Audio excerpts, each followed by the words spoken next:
Hi, my name is Christina Witters, and I founded both PTSD.online and StrongerTogether.services. I think you deserve a little bit of an about me. So I am the oldest female of 10 children, 7 of them being boys. My family started out in some pretty severe poverty. We didn't necessarily have all of our walls intact, so there was no real heat, let alone air conditioning in the winter. We didn't have food available, not on a daily basis anyways. It was always a question of if we're going to eat, when are we going to eat, what are we going to eat.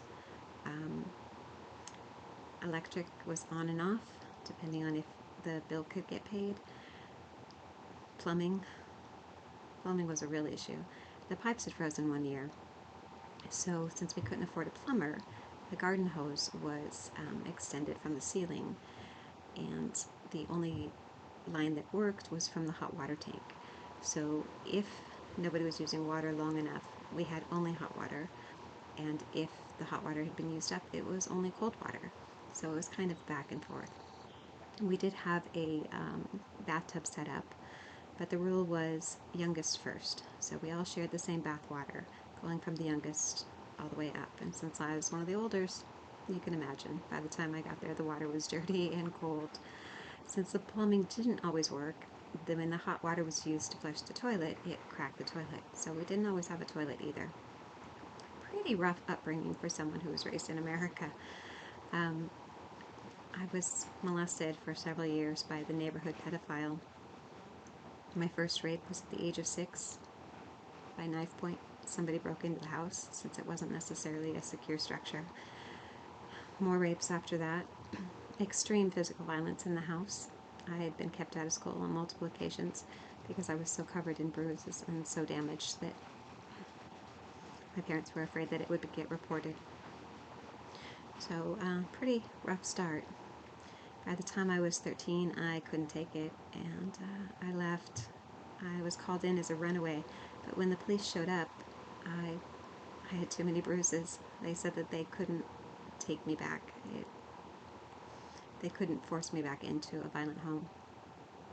So I lived on the streets for a while, slept on park benches, and I got lucky. An aunt and uncle took me in, and they tried their best. But I was pretty damaged by the time they got me. I did learn some things. I learned about top sheets. I didn't know that beds have 2 sheets until I was a teenager. We barely had blankets, let alone sheets. So they did their best they could.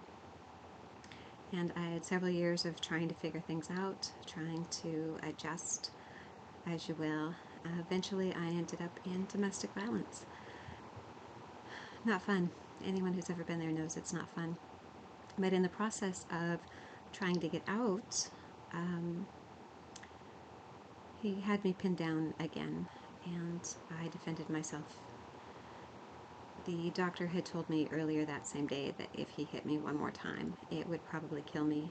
And so when he did, I defended myself. When he let go of me and I called the police, when they arrived, they arrested me. He was given an immunity contract on 11 felonies, including assaulting me that day. The trial was a list of why my ex should be defended, basically. He had a private pay attorney and was given a court appointed as well. I was sentenced to 13 years. Now, the first level of the Court of Appeals overturned it as unconstitutional.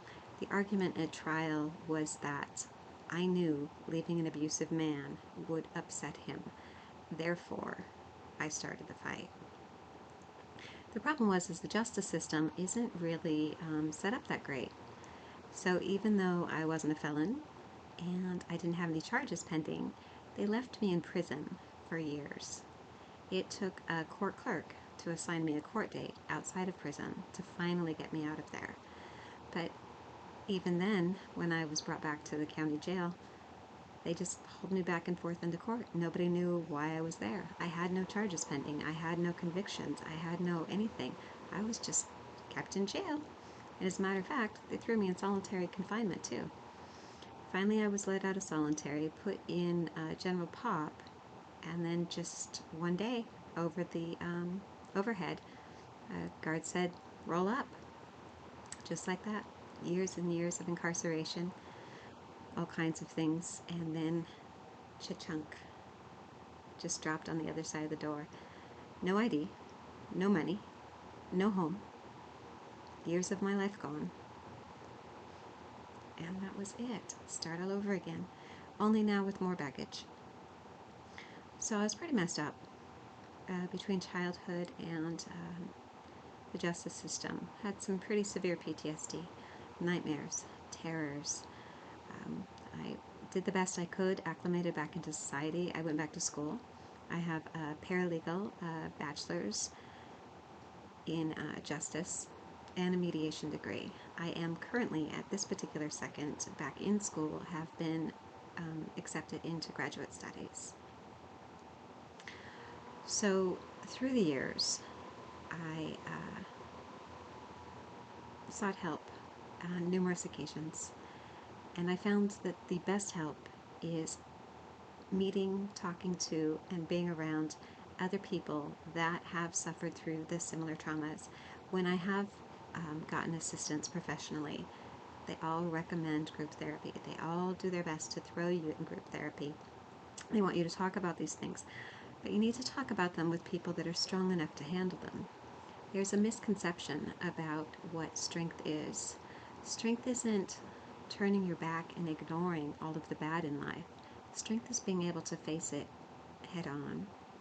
So society is actually hurting people's mental health by telling them to forget about it, to get over it.